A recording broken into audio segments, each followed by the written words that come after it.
ঘটনাটির সময়কাল 1950 সালের দশক, মানে 50-এর দশক বা এর আশেপাশে হবে। তখন দেশ ভাগ হয়েছে, আর ঘটনাটির স্থান তৎকালীন বৃহত্তর ফরিদপুরের শরীয়তপুর এলাকায়।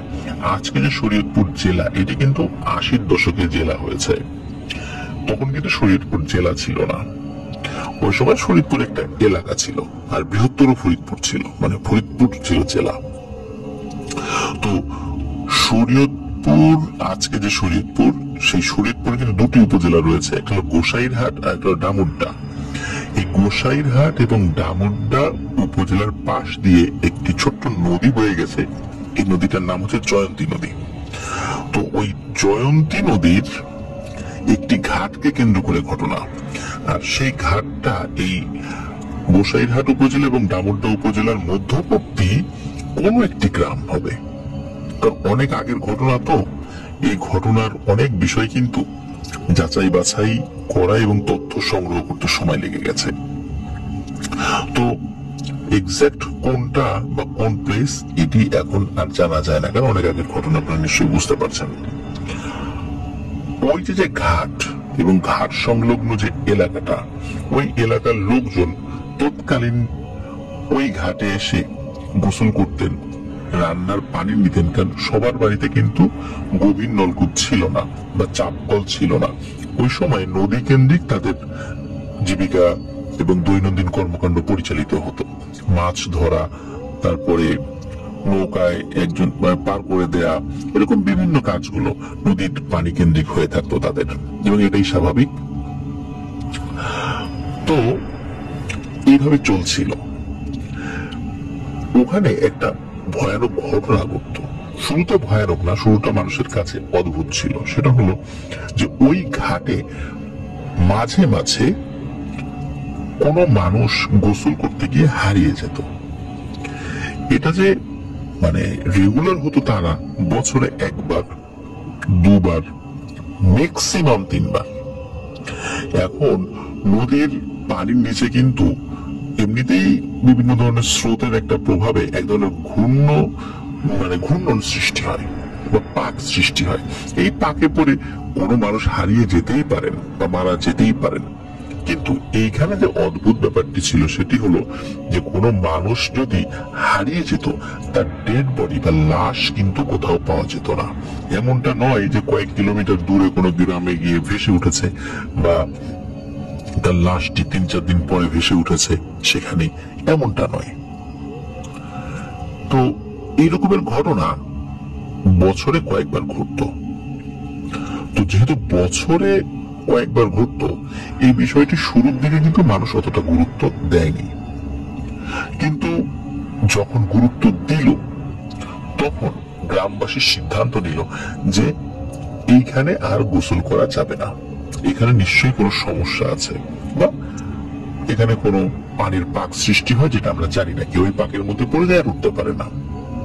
তাহলে করণীয় কি? করণীয় হলো ওখান থেকে ঘাট সরিয়ে আরেকটি জায়গায় নিয়ে যাওয়া, সেখান থেকেই আরেকটু সরিয়ে নিয়ে যাওয়া হয় আর কি। এখন সমস্যা দেখা দিল যে ওই ঘাটের কাছাকাছি যাদের বাড়ি, তারা তো ওই দূরের ওই ঘাট ব্যবহার করতে স্বাভাবিকভাবে অসুবিধা ফেস করতে হবে। তাদের কেউ কেউ ওই ঘাটটা ব্যবহার করত, কিন্তু সিংহভাগ মানুষ নতুন ঘাটটি ব্যবহার করত। এখন নতুন ঘাট ব্যবহার করা হচ্ছে, আর মানুষ, তাদের মধ্যে যেহেতু একটা আতঙ্ক ছিল পুরাতন ঘাটটা নিয়ে, এজন্য অনেকেই নতুন ঘাটটি ব্যবহার করছিল। কেউ কেউ পুরাতন ঘাটটা ব্যবহার করত, সবাই যে নতুন ঘাটটা ব্যবহার করতো বিষয়টা এরকম নয়। এর মধ্যে একটি ঘটনা, সেটি হলো ওই গ্রামের কিছু কিশোর ছেলে, তারা বিকেল বেলা খেলাধুলা করে গোসল করার জন্য ঘাটে আসে, কিন্তু তারা আসে হচ্ছে পুরাতন ঘাটে, মানে যেখানে ওই ভয়ানক ঘটনাগুলো ঘটত। তো এরকম 7-8 জন বন্ধু বান্ধব তারা ওই ঘাটে গোসল করতে নামে। আর গোসল করতে নামার পর যেহেতু তারা সবাই কিশোর, আর গোসল করতে নামার পর যেটা হয়, গ্রামের কিশোররা যদি নদীর পানিতে গোসল করতে নামে, একজন আরেকজনের সাথে দুষ্টুমি করে, ডুব সাঁতার দিয়ে একজন আরেকজনকে টেনে ধরে। তো এরকম ঘটনা কিন্তু হামেশাই ঘটে। কেউ আবার দেখা যাচ্ছে যে ডুব দিয়ে থাকে, কে কতক্ষণ দম ধরে রাখতে পারে, এরকম ঘটনা কিন্তু আমরা দেখেছি। আমরা নিজেরাও এই ধরনের খেলা খেলেছি। এখন ওদের মধ্যে একজন ছেলে, যার নাম এক্সাক্ট সেই নামটি কিনা এটা নিয়ে সন্দেহ রয়েছে, তবে স্মৃতি হাতড়ে বলেছেন যে এই নামটা এরকমই কোন একটা হবে। এটা ছদ্মনাম আমরা ইউজ করছি না, ঠিক যেরকম নাম আমরা শুনেছি সেটা ইউজ করছি। তার নাম হচ্ছে সিরাজুল। এই সিরাজুল ছেলেটা, এই ছেলেটি হঠাৎ করে পানির মধ্যে হারিয়ে যায়। শুরুর দিকে বন্ধু বান্ধব মনে করেছে যে হয়তোবা সিরাজুল মজা করছে, এই কারণে তারা শুরুতে গুরুত্ব দেয়নি। কিন্তু বেশ খানিকক্ষণ পর, প্রায় 5 থেকে 10 মিনিট পর, যখন সিরাজুলকে দেখাই যাচ্ছে না, তখন কয়েকজন বলে ওঠে সিরাজুল কই। তখন ওরা আবার চিন্তা করে কি, ওরা কিন্তু দূর থেকে সিরাজুল সিরাজুল বলে ডাকতে থাকে, কিন্তু সিরাজুলের কোনো সারা শব্দ পায় না। তারা ওরা মনে করছে হয়তো ডুব সাঁতার দিয়ে উঠে গেছে, কেউ চিন্তা করেছে হয়তোবা সে আগেই উঠে চলে গেছে। কিন্তু এমনটা কিন্তু হওয়ার কথা নয়। একজন বলেছিল যে সিরাজুলকে সে ডুব দিতে দেখেছে, কিন্তু তারপরে তাকে দেখেনি। সিরাজুল কোথায় গেল? এদিকে সন্ধ্যা ঘনিয়ে আসছে। তারা তাদের সাধ্য অনুযায়ী সিরাজুলকে খোঁজার চেষ্টা করে, কিন্তু পায় না। তারা একটা ভয়ানক কিছুর আঁচ করতে পারে, দ্রুত সেখান থেকে উঠে সিরাজুলদের বাড়িতে যায়। সিরাজুল ছিল তার মা বাবার একমাত্র সন্তান, অন্য কোনো সন্তান তাদের ছিল না। তো সিরাজুলের বাবা যখন একথা শোনে, স্বাভাবিকভাবে তিনি উদ্বিগ্ন হয়ে পড়েন, আর তার মা উদ্বিগ্ন হয়ে পড়েন। দ্রুত মা বাবা এবং তাদের চাচা, মানে সিরাজুলের চাচা, তাকেও খবর দেওয়া হয়। তারা নদীর ঘাটে আসেন। নদীর ঘাটে আসার পর সন্ধ্যার পরেও খোঁজার চেষ্টা করা হয়, কিন্তু ব্যর্থ হন।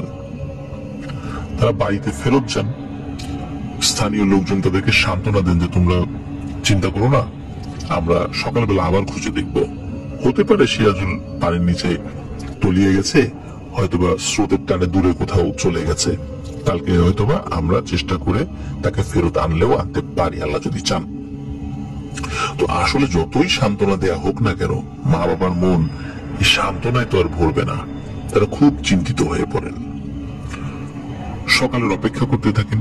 সকাল যখন হয়, তখন গ্রামের বেশ কিছু লোক, যারা মোটামুটি ডুব সাঁতার দিতে পারে বা ডুবুরি গোছের বা অনেকক্ষণ দম ধরে রাখতে পারে, পানির অনেক দূর নিচে যেতে পারে আর কি, তো এরকম 10-12 জন যেখানে সিরাজুল হারিয়ে গেছিল ওই জায়গাতে নামেন। নামার পর তারা তাদের মতো করে খুঁজতে থাকেন। তারা ডুব দেয়, খোঁজাখুঁজি করে, পায় না। তখন এনারা নিজেরা নিজেদের মধ্যে ছোট্ট ছোট্ট এলাকা ভাগ করে নিলেন যে আমি এরকম 10 হাতের মধ্যে খুঁজবো, তুমি ওইটুকুর মধ্যে খুঁজো। এইভাবে তারা ভাগ করে নিলেন। তারা ডুব সাঁতার দিচ্ছিলেন, কিন্তু নদীর পানি তো আসলে ঘোলা ছিল, যার কারণে ডুব সাঁতার দিয়েও কিছু দেখা যেত না। আর তারা ডুব দিয়ে তো খুব বেশি দূর যেতে পারতো না। একটা সীমাবদ্ধতা তো মানুষের থাকেই যে কতটুকু অক্সিজেন ছাড়া যেতে পারবে। এখন তারা তাদের মতো করে খুঁজছে, কিন্তু সিরাজুলকে আর পাওয়া যায় না। অনেক খোঁজাখুঁজি করার পর তারাও ক্লান্ত হয়ে গেছে, সিরাজুলকে পায় না। তখন তারা ব্যর্থ হয়ে সেখান থেকে উঠে আসে এবং তারা সকলে বলে সিরাজুলকে পাওয়া গেল না। হতে পারে যে সিরাজুল ডুবে গেছে, পানির একদম নিচে চলে গেছে, যেখানে আমরা যেতে পারছি না। আর ওই জায়গাটা বেশ গভীর ছিল, ওখানে যদি বড় জালও ফেলা যেত, সেখানে কিন্তু জালটা আসলে তলা পর্যন্ত পৌঁছাতে পারতো না। যার কারণে সেখানে জাল ফেলে যে সিরাজুলকে উদ্ধার করা হবে, বিষয়টা এটাও বেশ কঠিন একটি ব্যাপার ছিল। তারপরেও তারা সেই চেষ্টাটাও করেছিল, বাট লাভ হয়নি। সকলে ধারণাই করে নেন যে সিরাজুল আর জীবিত নেই। এখন তার লাশ ভেসে ওঠার অপেক্ষা ছাড়া কিছুই করার নেই। কিন্তু ইতিহাস বলে এখানে যারা তলিয়ে গেছে তাদের লাশ কখনো ভেসে ওঠেনি। সিরাজুলের পরিবারে শোকের ছায়া নেমে আসে। ওই রাত্রে সিরাজুলের বাবা একটি স্বপ্ন দেখে। সিরাজুলের বাবা স্বপ্নে দেখে যে তিনি মনে হচ্ছেন যে পানির গভীরে আছেন। তার পায়ের নিচে মাটি ঠেকছে, কাদা মাটি, চারদিকে ঘোলা আবছা দেখা যাচ্ছে। এর মধ্যে সিরাজুলের মতো কেউ একজন ওই কাদার মধ্যে শুয়ে আছে, মানে নদীর তলদেশে। এটা নদী কিনা তা উনি বুঝতে পারছিলেন না, কিন্তু পানি এতটুকু বুঝতে পারছিলেন। ঘোলা ঘোলা পানি, চারদিকে অন্ধকারচ্ছন্ন, ওর মধ্যে একটা ছেলে শুয়ে আছে। তার অবয়ব দেখে মনে হচ্ছে সেটা সিরাজুল। তো উনি দেখতে পান যে ওই অবয়বটি নড়াচড়া করছে, তার মানে জীবিত আছে। উনি এই দৃশ্য দেখার পর ওনার ঘুম ভেঙে যায়। উনি ধর্মর করে উঠে বসেন, এবং উঠে বসার পর উনি পাশে তাকিয়ে দেখেন ওনার স্ত্রীও ধর্মর করে উঠে বসেছে। তো উনি চিন্তা করেছেন যে হয়তো তার এরকম হঠাৎ করে উঠে বসার কারণে ওনার স্ত্রীর ঘুম ভেঙে গেছে। কিন্তু উনি তাকিয়ে দেখেন ওনার স্ত্রী দর দর করে ঘামছেন। উনি বলেন যে কি হয়েছে? তখন ওনার স্ত্রী বলেন, আমি তো একটা দুঃস্বপ্ন দেখেছি। তখন সিরাজুলের বাবা বলে, আমিও তো একটা দুঃস্বপ্ন দেখেছি। তখন দুজন মিলে যখন আলাপ আলোচনা করেন, তখন দেখা গেল যে এই যে সিরাজুলের মা এবং বাবা, ওনারা একই স্বপ্ন দেখেছেন। দুজন ব্যক্তি একই সময়ে একই স্বপ্ন দেখা, এটা নিশ্চয়ই কাকতালীয় কোনো ব্যাপার নয়। তো একজন একজনকে সান্ত্বনা দেন যে আসলে আমরা দুজন তো খুব চিন্তা করছি ছেলেকে নিয়ে, হয়তোবা আমরা সত্যি দুঃস্বপ্ন দেখেছি। তো ওই রাতের মতো তারা ঘুমিয়ে পড়েন। পরদিন যখন ছেলের লাশ ভেসে ওঠেনি, ওই রাত্রেও সিরাজুলের মা বাবা একই স্বপ্ন দেখেন। দুজন ঠিক আগের রাত্রের মতোই একই স্বপ্ন দেখে জেগে যান, ধর্মর করে উঠে বসেন এবং নিজেদের মধ্যে আলোচনা করেন যে তারা কি স্বপ্ন দেখেছে। বিষয়টা স্বাভাবিক না। পরের দিন সকালবেলা সিরাজুলের চাচাকে সিরাজুলের বাবা বলেন যে তারা আগের রাত্রেই স্বপ্ন দেখেছে, আজকে রাত্রেও একই স্বপ্ন দেখেছে। তখন সিরাজুলের বাবা এবং চাচা দুজনে মিলে গ্রামের এক, ওই সময় যিনি মাতব্বর ছিলেন, তার কাছে যান। তার কাছে এই স্বপ্নের বিষয়টি খুলে বলেন। খুলে বলার পর সিরাজুলের যে পরিণতি, এই বিষয়গুলো শোনার পর ওই মাতব্বর বলেন যে আসলে বিষয়টা স্বাভাবিক বলে আমার কাছে মনে হচ্ছে না। মনে হচ্ছে এটা কোনো প্যারানর্মাল বিষয় বা এটা অতি প্রাকৃত কোনো বিষয়। এর আগেও যেহেতু এখানে এরকম ঘটনা ঘটেছে, তাদের লাশও পাওয়া যায়নি, কিন্তু কেউ স্বপ্ন দেখেছে এরকম ঘটনা কিন্তু আমরা শুনিনি। তোমরাই বলছো, সুতরাং এটা স্বাভাবিক কোনো ব্যাপার নয়। তোমাদেরকে ভালো একজন হুজুরের কাছে যেতে হবে। এখন ওনারা ওই অবস্থায় ভালো হুজুরের কাছে যে যাবেন, মানসিক অবস্থা তো খুবই তাদের একদম খারাপ, বিপর্যস্ত অবস্থা। সিরাজুল হারানোর প্রায় 3 দিন অতিবাহিত হয়ে গেছে। তখন স্থানীয় এক হুজুরের কাছে তারা যান, পাশের গ্রামে আর কি। তিনিও বেশ ভালো বুজুর্গ একজন মানুষ। তার কাছে তখন সিরাজুলের মা বাবা যান এবং এই বিষয়টা খুলে বলেন, স্বপ্নের বিষয়টা খুলে বলেন। হুজুর বেশ চিন্তিত হয়ে পড়েন এবং বলেন যে আপনারা আগামীকাল আসুন, আমি খোঁজ খবর নিয়ে দেখি আসলে কি ঘটনা ঘটেছে। তখন সিরাজুলের বাবা হুজুরের কথা শুনে চলে আসেন।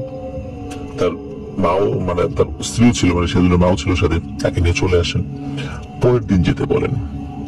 তো পরের দিন উনি যখন মানে যাবেন, ওই রাত্রে কিন্তু একটি ঘটনা ঘটে। সেটি হলো সিরাজুলের বাবা এবং মা একই সময় আরো একটি ভয়ানক স্বপ্ন দেখেন। এবারের স্বপ্নটা আরো অন্যরকম। সেটা হলো সিরাজুলের বাবা, উনি মা বাবা তো আলাদা আলাদা করে স্বপ্ন দেখেছেন। তো সিরাজুলের বাবা স্বপ্ন দেখছেন, সেটি হলো যে উনি এমন একটি জায়গায় এসেছেন ঠিক আগের মতোই। চারদিকে মনে হচ্ছে ঘোলা পানি, তবে আগের ঘোলা পানি থেকে মনে হচ্ছে এবারের পানিটা একটু স্পষ্ট, কিন্তু চারদিকে অন্ধকারাচ্ছন্ন একটু বেশি। পানি ঘোলা কম, কিন্তু অন্ধকারাচ্ছন্ন অবস্থা আগের যে স্বপ্নগুলো ছিল তার থেকে একটু বেশি। এবং উনি দেখতে পান সিরাজুলকে স্পষ্ট ভাবে। দেখে সিরাজুল শুয়ে আছে, সে নিজের শরীরকে নাড়াতে চালাতে পারছে না, ওইভাবে উঠে বসতে পারছে না, কিন্তু তার হাত নড়ছে এবং সে বলছে, বাবা আমি মরে গেলাম, আমাকে বাঁচাও। আমি মরে গেলাম, আমাকে বাঁচাও। এর মধ্যে হঠাৎ করে গম্ভীর একটা আওয়াজ ভেসে আসে, রক্ত চাই, রক্ত, আমার রক্ত লাগবে, রক্ত দে, ছেলেকে নিয়ে যা। এই কথা শোনার সাথে সাথে সিরাজুলের বাবার ঘুম ভেঙে যায়, উনি জেগে যান। একই সময় ওনার স্ত্রীও জেগে যান। তিনিও বলেন তিনি এই ভয়ঙ্কর স্বপ্ন দেখেছেন, সিরাজুলকে দেখেছেন। সিরাজুল বলছে, মা আমি মরে যাচ্ছি, আমাকে বাঁচাও। আর একই রকম ভাবে ওই একটা গম্ভীর শব্দ, রক্ত চাই, রক্ত, রক্ত দে, সিরাজুলকে নিয়ে যা, বা তোর ছেলেকে নিয়ে যা।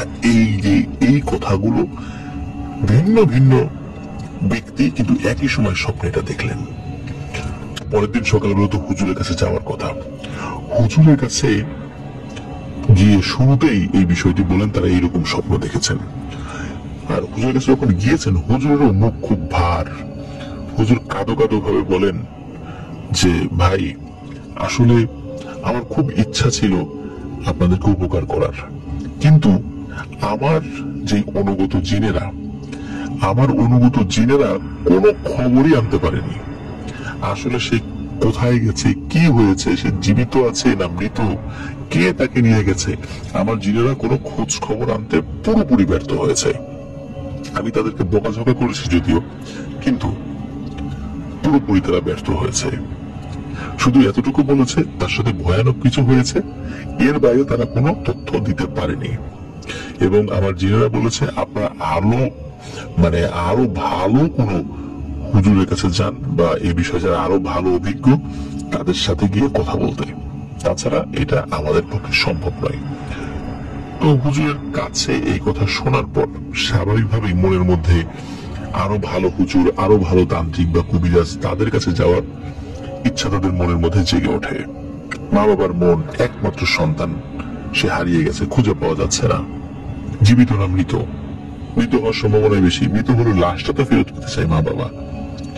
তো ওই সময় যার কাছে শুনেছে যে ও গ্রামে এক হুজুর আছে, ও গ্রামে এক কবিরাজ আছে, তার কাছে ছুটে গেছে, কিন্তু প্রত্যেকেই নিরাশ করেছে। এর মধ্যে বেশ কয়েক গ্রাম পরে একজন কবিরাজের সন্ধান পান, তিনি নাকি এই টাইপের অনেকগুলো সমাধান করেছেন। তো তার কাছে যখন তারা যান, কয়েক গ্রাম পরে সব কথা শোনার পর ওই কবিরাজ বলেন যে আপনারা চলে যান, আগামীকাল আসেন, আমি দেখি এই বিষয়ে কতটুকু কি করতে পারি। তো কয়েক গ্রাম পরে তো ওনারা স্বাভাবিকভাবে বাড়িতে চলে আসেন। ওই রাত্রে আর কোনো স্বপ্ন দেখেননি। তো পরের দিন আবার সিরাজুলের মা বাবা সেই কবিরাজের কাছে যান। তো কবিরাজ সিরাজুলের মা বাবাকে দেখেই ওনার চেহারা খুব ভয়ানক হয়ে ওঠে, বলতে ভয়ে আর কি। বলে যে আপনার ছেলের কি হয়েছে সেটা আমি বলতে পারবো না, এতটুকু বলতে পারবো খুব ভয়ানক কিছু হয়েছে, এবং এই কাজটি যেই করতে যাক না কেন তার মৃত্যু অনিবার্য। আমাদের মতো ছোটখাটো কোনো কবিরাজের দ্বারা এই কাজ হবে না। তখন সিরাজুলের বাবা বলেন যে আপনি তো অনেক বড় একজন কবিরাজ, আপনি এই সমস্যাটা সমাধান করে দেন না। তখন ওই কবিরাজ বলেন যে এমন এক ভয়ানক শক্তির কাছে সিরাজুল আছে, এই শক্তির সাথে মোকাবেলা করার মতো ক্ষমতা কার যে আছে এটা আমরা নিজেরাও জানি না, তবে আমাদের মতো কবিরাজ যারা আছে এদের যে নেই এটা আমি বলতে পারি। আর এই কাজ যেই করতে যাবে তারই ভয়ানক ক্ষতি হবে এবং তার পরিবার পরিজন সমূলে বিনাশ হওয়ার সম্ভাবনা আছে। আমাকে ক্ষমা করবেন, এই কাজ করতে পারবো না, আপনারা চলে যান, আপনার সন্তানকে হয়তো আর কোনোদিন পাবেন না। আল্লাহর উপর ভরসা রাখুন, ধৈর্য ধারণ করুন। কবিরাজ এইভাবেই তাদেরকে নিরাশ করেন। এই কবিরাজের মুখে এই কথা শোনার পর আসলে ওনাদের আশা একদম শেষ হয়ে যায় তার সন্তানকে ফেরত পাওয়ার। বাড়িতে চলে আসেন। এইভাবে চলে যাচ্ছিল বেশ কিছুদিন। এর মধ্যে তাদের একজন প্রতিবেশী, এই প্রতিবেশীর এক আত্মীয় যার বাড়ি হচ্ছে চাঁদপুরে, সেই আত্মীয় এসেছেন। আত্মীয়র যিনি এসেছেন আর কি, যে ওই যে পরিবারে, সেই পরিবারের মুখে এই সিরাজুলের হারিয়ে যাওয়ার ঘটনাটা সেই আত্মীয় শোনেন। শোনার পর ওই আত্মীয় বলেন যে আমাদের চাঁদপুরের একজন নাম করা পীর সাহেব রয়েছেন, উনি খুবই বুজুর্গ একজন মানুষ, কথা খুব কম বলেন এবং বেশি কথা উনি পছন্দ করেন না, একটু রাগীও, বেশ রাগী স্বভাবের। তো উনি এই যে পানির নিচে হারিয়ে যাওয়া, তারপর ফেরত নিয়ে আসা, এই টাইপের বেশ কিছু কাজ সমাধান করেছেন বলে তিনি জানেন। তো তিনি বলেন যদি ওনারা চাঁদপুরের ওই হুজুরের কাছে যান, আল্লাহ তাআলা চাহেন তো ওই হুজুর হয়তো বা কোনো উপকার করলেও করতে পারেন। তখন ওই প্রতিবেশী তাড়াতাড়ি করে সিরাজুলের মা বাবাকে খবর দেয়। সিরাজুলের মা বাবা আসেন, আসার পরে ওই যে ওই প্রতিবেশী যিনি গেস্ট, তার মুখে সেই চাঁদপুরের হুজুরের কথা শোনার পর তখন উনি বলেন যে আপনারা ওই চাঁদপুরের হুজুরের কাছে যান, যাওয়ার পর এই সমস্যা খুলে বলেন, তাহলে ইনশাল্লাহ উনি চেষ্টা করবেন। এখন আগেকার দিনে তো আসলে যোগাযোগ ব্যবস্থা এতটা ভালো ছিল না, যিনি গেস্ট আসছেন এখন উনি তো ওই হুজুরকে চেনেন, ইনারা তো চেনেন না। তারা অনুরোধ করেন যে আপনি আমাদের সাথে চলেন, তাহলে আরো সুবিধা হবে, আপনি যদি হুজুরকে রিকোয়েস্ট করেন এলাকার লোক হিসাবে।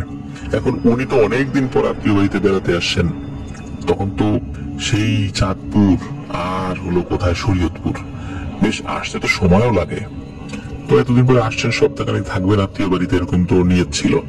কিন্তু তিনি যখন দেখলেন যে এই অবস্থা, আর সিরাজুলের মা বাবা খুব কান্নাকাটি করে, তখন সেই আত্মীয় উনি ভাবলেন যে ঠিক আছে, বেড়ানো তো যাবেই, যদি কোনো মানুষের উপকার হয়। তো তিনি সিরাজুলের বাবা এবং সিরাজুলের চাচাকে নিয়ে রওনা দিলেন চাঁদপুরের উদ্দেশ্যে, তার আত্মীয় বাড়ি থেকে বিদায় নিয়ে। তো ওনারা চাঁদপুরে পৌঁছে যান।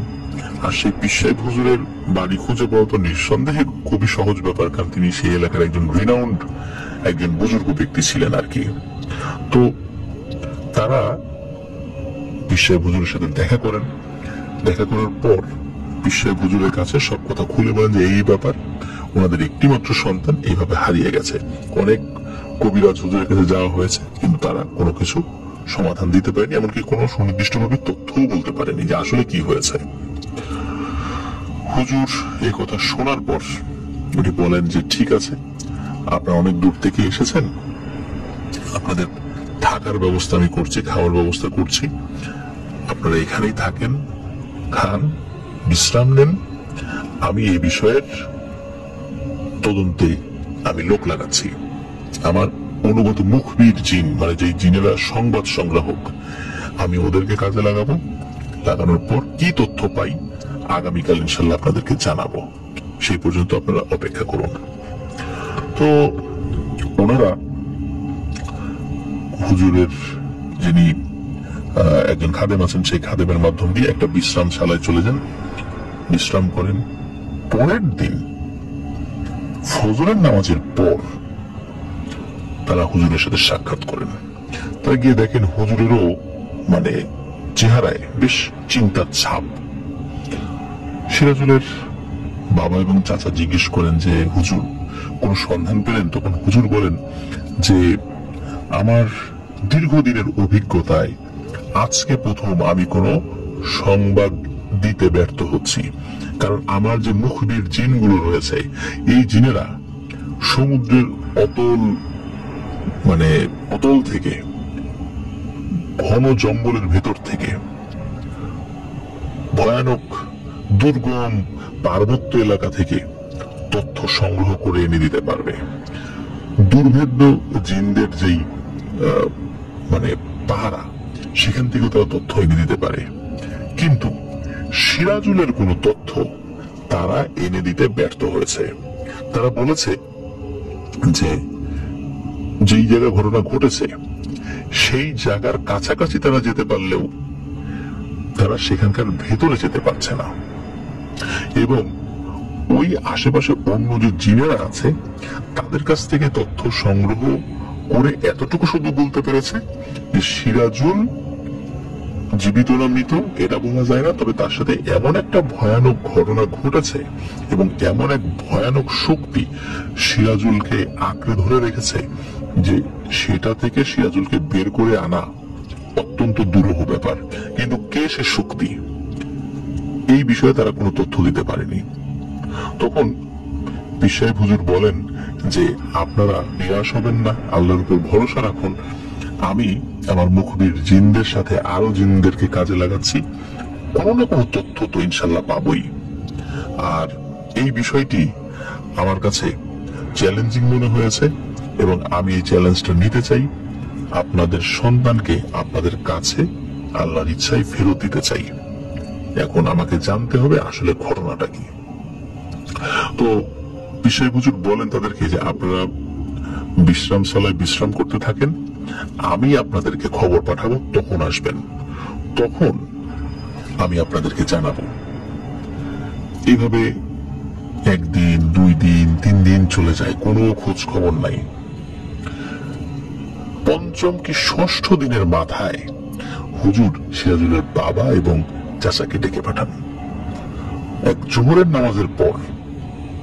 তখন লাঞ্চের সময়, কিন্তু হুজুর লাঞ্চ করেননি, হঠাৎ করে তাদেরকে ডেকে পাঠান, তারাও চলে আসেন। তো দেখা গেল হুজুরের মুখে কিছুটা হাসি এবং কিছুটা চিন্তার ছাপ। তখন ওই হুজুর সিরাজুলের বাবা এবং চাচাকে বলেন যে আমার মুখে হাসি এই কারণে যে কোন জায়গা থেকে কাজটা শুরু করবো সেটা হয়তো আমি বুঝতে পারছি, কিন্তু আমার চিন্তা এই কারণে যে এমন এক শক্তির সাথে হয়তো বা মোকাবেলা করতে হবে আমাকে, যেটা আমার বাপ চাচারাও কখনো করেনি। তারাও অনেক বুজুর্গ ব্যক্তি ছিলেন এবং ইতিপূর্বে এই পানির যে বন্দিশালা সংক্রান্ত কয়েকটা সমস্যা আমি সমাধান করেছি, এই সমস্যা এটার ধারের কাছেও নাই। সুতরাং এটা আমি কি করতে পারবো আমি জানি না, তবে আপনাদেরকে কিছু তথ্য বলি, সেটা খুব মনোযোগ দিয়ে শোনেন। তখন হুজুর তার মুখবির জিনদের মাধ্যমে যে তথ্য উপস্থাপন করা শুরু করেন তা রীতিমতো আতঙ্কজনক একটা বিষয়। প্রিয় লিসেনার্স, আপনারা মনোযোগ দিয়ে শুনুন সেই বিষয়টি। হুজুর বলতে থাকেন যে আজ থেকে 300 বছরেরও বেশি সময় আগে মুঘল আমলে এক তান্ত্রিক ছিল এই ভারতবর্ষেরই কোন একটা জায়গায়, এক্সাক্ট কোন জায়গায় সেটাও বোঝা যায় না বা জানা যাচ্ছে না, শুধু এতটুকু জানতে পেরেছেন যে একজন তান্ত্রিক ছিল। কিশোর বয়স থেকেই তন্ত্র মন্ত্রের প্রতি তার আগ্রহ ছিল খুবই বেশি এবং তন্ত্র সাধনার মাধ্যম দিয়ে সে আয় উপার্জন করবে বা দুনিয়া কামাবে, এটাই ছিল তার মূল উদ্দেশ্য। এবং অত্যন্ত সাহসী এই তান্ত্রিক অল্প বয়সেই বিভিন্ন তন্ত্র মন্ত্র বিদ্যা আয়ত্ত করতে সক্ষম হন। তার এই প্রতিভা দেখে অনেক তান্ত্রিক গুরু তাকে শিষ্যত্ব দিয়েছিলেন। তিনি বিভিন্ন লোকের কাছ থেকে বিভিন্ন তন্ত্রমন্ত্র সম্পর্কে দীক্ষা নেন। তো এই ইচ্ছাটা, যে তন্ত্রমন্ত্র শেখার যে ইচ্ছাটা, এটা তার মধ্যে ছিল অত্যন্ত প্রবল এবং আল্লাহ তাআলা তার মধ্যে এমন একটা ইচ্ছা শক্তি এবং একটা ক্ষমতা তার মধ্যে দিয়ে রেখেছিলেন, খুব অল্প সময়ের মধ্যেই এই তন্ত্রমন্ত্র তিনি আয়ত্ত করতে পারতেন। একজনের কাছ থেকে শিখে আরেকজনের কাছে যেতেন, যদি কখনো খবর পেতেন যে ওই জায়গায় আরেকজন ভালো তান্ত্রিক আছে, তিনি আরো ভালো জানেন। এবং তিনি যখন কোন গুরুর কাছে যেতেন, গুরু প্রথমে শিষ্যর একটা পরীক্ষা নিতেন যে আসলে তাকে শিষ্যত্ব দেওয়া যায় কিনা। প্রত্যেকটা বার সেই তান্ত্রিক পরীক্ষায় পাশ করেছে এবং তার কাছে শিষ্যত্ব গ্রহণ করেছে। তার কাছ থেকে শিখে আবার এইভাবে আরো লোকের কাছে যান, সেখানে শেখে। তো এইভাবে শিখতে শিখতে উনি একজন তান্ত্রিকের, খুব বয়স্ক একজন তান্ত্রিক আর কি, তার কাছ থেকেও শেখেন। আর এই শেখার মাধ্যম দিয়ে ওনার কিন্তু একটা আগ্রহ জন্মে যায়, সেটা হলো যে উনি পিশাচ শ্রেণীর জিনকে বশীভূত করে অসাধ্যকে সাধন করার যে ইচ্ছা, এটা তার মধ্যে চেপে বসে এবং এই ইচ্ছাটা তিনি আস্তে আস্তে বাস্তবায়ন করতে থাকেন। সেটা হলো যে উনি এই বিদ্যাগুলো অর্জন করে পিশাচ শ্রেণীর জিনদেরকে বশীভূত করে তার গোলাম বানিয়ে রাখা শুরু করেন। এখন জিনদের মধ্যে, বিশেষ করে পিশাচ শ্রেণীর জিনদের মধ্যে কিন্তু বিভিন্ন ধরনের বা বিভিন্ন ক্ষমতা সম্পন্ন পিশাচ শ্রেণীর জিন রয়েছে। খুব নিম্ন স্তরের রয়েছে, মিডিয়াম স্তরের রয়েছে, উঁচু স্তরের রয়েছে। তো উঁচু স্তরে আসলে ওনার যাওয়ার খুব ইচ্ছা ছিল, যে উঁচু স্তরের তন্ত্র সাধনা করে খুবই উচ্চ পর্যায়ের কোন পিশাচ জিনকে বশীভূত করবেন। তিনি যখন এই বিষয়ে প্রবল আগ্রহ প্রকাশ করেন, তখন তার ওই অবস্থার যে শেষ তান্ত্রিক গুরু ছিলেন তিনি বলেন যে আমার জানা মতে তিব্বতের একটা জায়গার নাম বলে, সে জায়গার নামটা আসলে পীর সাহেব হুজুর বলতে পারেননি, বা বললেও সেটা আসলে আমাদের কাছে হাতে এসে পৌঁছানি সে তথ্যটা আর কি। তো তিব্বতের একটা জায়গায় এক তান্ত্রিকের সন্ধান দেন। তিনি বলেন সে তান্ত্রিকের বয়স 100 বছরেরও বেশি। উনি একজন মানে সাধক, তার কোনো পরিবার নাই, বিয়ে শাদী করেন নাই। তুমি তার কাছে যাও, তিনি হচ্ছেন একজন পিশাচ সিদ্ধ তান্ত্রিক।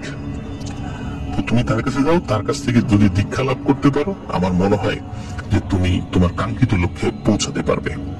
তো উনি সত্যি তিব্বতের উদ্দেশ্যে যাত্রা শুরু করেন এবং সেই জায়গাতে পৌঁছেও যান।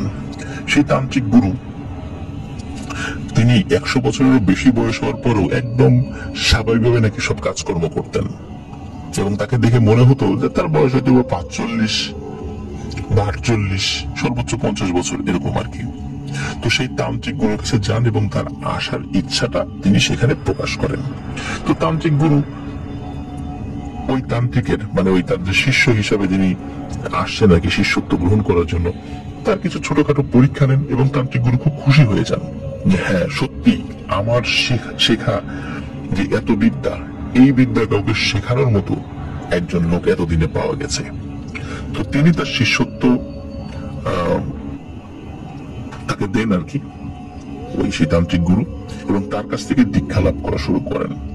ওই তান্ত্রিক গুরু এই পিশাচ বিদ্যায় বা ডাকিনী বিদ্যা বা আমরা যেটাই বলি না কেন, এই বিদ্যায় এতটাই সিদ্ধহস্ত ছিলেন যে তিনি মুহূর্তের মধ্যে অনেক শক্তিশালী পিশাচকে বশ করে ফেলতে পারতেন এবং চিরদিনের জন্য গোলাম বানিয়ে রাখতে পারতেন, এবং এমন কিছু কাজ করে ফেলতে পারতেন যে ওই পিশাচগুলো তার হুকুম ছাড়া বাইরে যাওয়ার পর্যন্ত কোনো এখতিয়ার ছিল না। তিনি এভাবে ওই তান্ত্রিকের কাছ থেকে অনেক মানে পিশাচ বশ করার বিদ্যা অর্জন করেন। একটা পর্যায়ে ওই তান্ত্রিক গুরু বলেন যে আমার জানা যতটুকু বিদ্যা ছিল সেটা তোমাকে শিখিয়ে দিয়েছি, এখন আমার কাছে তোমার শিখবার আর কিছু নেই, তুমি চলে যাও, তুমি এটার উপরেই কাজ করবা। আশা করছি কোন ধরনের কোন শক্তিশালী পিশাচ তোমার কাছে এসে পাত্তা পাবে না। তো ইতিমধ্যে কিন্তু ওই তান্ত্রিক হাজার হাজার পিশাচকে কিন্তু বশীভূত করেছিলেন, যেগুলো তার হুকুম শুনতে বাধ্য ছিল। কিন্তু তার মধ্যে একটা নেশা ছিল যে আরো শক্তিশালী পিশাচ তাকে বশীভূত করা, এটা তার একটা নেশা হয়ে গিয়েছিল। তো উনি ওইখান থেকে বিদায় নেন। বিদায় নিয়ে হেঁটে হেঁটে উনি ওনার এলাকা যে এক্সাক্ট কোনটা ছিল এটাও কিন্তু বলা যায় না, তবে বলা হয় এটা ওই সময়ের বঙ্গপ্রদেশের বা বেঙ্গল প্রেসিডেন্সির কোন একটা জায়গা হলেও হতে পারে। হ্যাঁ, এই এতটুকু শুধু জানা যায়। তো উনি যখন ওখান থেকে তিব্বত থেকে রওনা দেন, উনি যে এলাকায় আসতেন সে এলাকায় আসার পরে উনি ওনার ক্ষমতা প্রদর্শন করতেন, কারণ উনি কিন্তু আসলে দুনিয়াকে কামাই করার জন্য এই বিদ্যাটা শিখেছিলেন। তো স্থানীয় লোকজন তারাও মানে তার ক্ষমতায় অবাক হয়ে যেত, এবং স্থানীয় লোকদের যদি এই পিশাচ রিলেটেড কোনো সমস্যা থাকতো উনি সেটা সমাধান করে দিতেন। আর ওই পিশাচকে তিনি কিন্তু বোতলেও বন্দি করতেন না, মেরেও ফেলতেন না, ওই পিশাচকে বশীভূত করে তার গোলাম বানিয়ে রাখতেন। তো উনি এইভাবে আবার তার এলাকায় আসতে আসতে ভারতের বিহারে চলে আসেন। বিহারে আসার পর উনি একটা জনপদে আসেন। জনপদে আসার পর সেই জনপদের লোকেরা তাকে তথ্য দেয় যে সেখান থেকে প্রায় 15-20 মাইল দূরে একটা জঙ্গল আছে, ওই জঙ্গলের মধ্যে একটা বড় জলাশয় রয়েছে। ওই জলাশয়ে নাকি কোনো মানুষ দিনের বেলাতেও যায় না, রাতের বেলা তো কোনো প্রশ্নই নেই। ওই জলাশয়ে নাকি ভয়ঙ্কর এক পিশাচ সম্রাট রয়েছে, তার আন্ডারে হাজার হাজার তার অনুগত পিশাচ জিন রয়েছে, কিন্তু তারা ওই জলাশয় ছেড়ে বের হয় না, তারা ওখানেই থাকে। মনুষ্য সমাজে তারা আসেও না, কিন্তু মানুষের কেউ যদি এই দিকে যায় তাহলে জীবিত ফেরত আসতে পারে না, বা বড় কোনো ক্ষতি হয় কয়েকদিনের মধ্যে সে মারা যায়। তো যেটা হয় সেটা হলো যে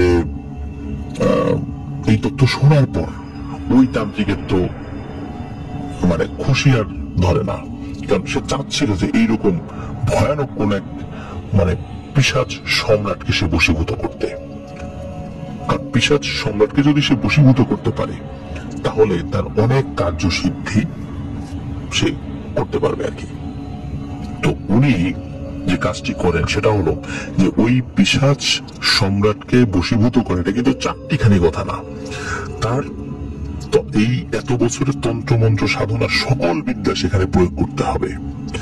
আর সকল বিদ্যা প্রয়োগ করেও ওই পিশাচ সম্রাটকে বন্দী করা যাবে কি যাবে না বা বশীভূত করা যাবে কি যাবে না এটা নিশ্চিত নয়।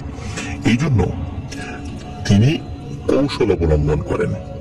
তিনি সেখানে যান, যাওয়ার পর তার যত পিশাচ বাহিনী রয়েছে পুরো জলাশয়ের চারদিকে মোতায়েন করেন এবং তিনি একটা সময় বেছে নিয়েছিলেন পূর্ণিমা রাতে। তো উনি সেখানে গিয়ে শুরু করেন তার রিচুয়াল। তিনি রিচুয়াল যখন করেন শুরুর দিকে কিছুই হয় না, মানে ওই পুকুরের পানি স্বাভাবিক মনে হচ্ছে, একদম সবকিছু নর্মাল। অনেকক্ষণ পর হঠাৎ করে পুকুরের পানির মধ্যে নাকি আন্দোলন শুরু হয়ে যায়, মানে পাক খেতে শুরু করে। তখন ওর ভেতর থেকে ভয়ানক আকৃতির এক পিশাচ বের হয়ে আসে। তো এই পিশাচটা ছিল মূলত মানে ওই সম্রাটের অনুগত কিছু পিশাচ।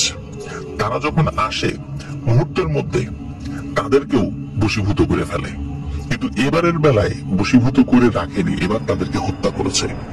এবং হত্যা করার পর যে কাজটি করেছে সেটা হলো ওইখানে যে হাজার হাজার পিশাচ রয়েছে, মানে ওই পিশাচ সম্রাটের অনুগত যে পিশাচগুলো, এই পিশাচগুলো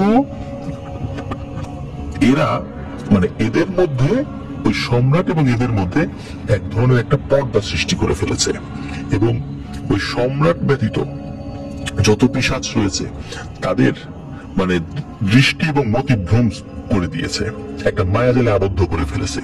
ওরা ওদের সম্রাটকে দেখছে না, ওদের সম্রাটও তার পূজাকে দেখছে না। এবং সম্রাট কোথায় ওরা বুঝতে পারছে না, সম্রাট বুঝতে পারছে না তার পূজারা কোথায়। এই ধরনের একটা সিচুয়েশন সে তৈরি করে ফেলে এবং একটা পর্যায়ে সে ওই পিশাচ সম্রাটকে তার সামনে হাজির হতে বাধ্য করে এবং সম্পূর্ণ তার নিজের ইচ্ছার বিপরীতে, মানে পিশাচ সম্রাটের ইচ্ছার বিপরীতে তাকে সে বশীভূত করতে সক্ষম হয় এবং তাকে সাথে করে সেখান থেকে বন্দী করে নিয়ে যায়। একটা পিশাচ সম্রাটকে সেখান থেকে তার পরিবার থেকে বিচ্যুত করে, তার রাজ্য থেকে বিচ্যুত করে সেখান থেকে নিয়ে যাওয়া হয়। এখানে একটি তথ্য সেটা হলো যে ওই তান্ত্রিক একটা বিষয় জানতে পেরেছিল, সেটা হলো যে ওই পিশাচ সম্রাট সে খুবই বদরাগী, খুবই ভয়ানক একটা পিশাচ সম্রাট, কিন্তু সে তার প্রজাদের প্রতি খুব দয়ালু। তার প্রজারা তার সাথে কথা বলতে সাহস পেত না সহজে, কিন্তু সে যদি শুনতো তার কোনো পিশাচ প্রজাকে কেউ আটকে রেখেছে, সে সাথে সাথে সেখানে গিয়ে একদম ম্যাসাকার করে সবকিছু ডিস্ট্রয় করে তার ওই প্রজাকে ছাড়িয়ে নিয়ে চলে আসতো। এই জন্য তার প্রজারা তার জন্য জীবন দিতে প্রস্তুত ছিল।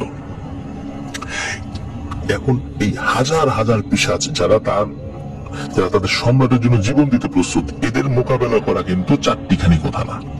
এই জন্যই এমন একটা মায়াজাল সৃষ্টি করে যার ফলে সম্রাট এবং তার প্রজাদের মধ্যে এক ধরনের মায়াবী পর্দা পড়ে যায় এবং অনেক কলা কৌশল অবলম্বন করে ওই পিশাচ সম্রাটকে বশীভূত করে, তার ইচ্ছার বিরুদ্ধে বশীভূত করে তাকে সাথে নিয়ে আসে এবং তিনি চিন্তা করেন আর অন্য কোথাও এই বিদ্যা প্রয়োগ করব না, সোজা আমার এলাকায় চলে যাব। তো তিনি তার এলাকায় চলেও আসেন। দীর্ঘদিন পর তার পরিবারের সাথে তার দেখা হয়।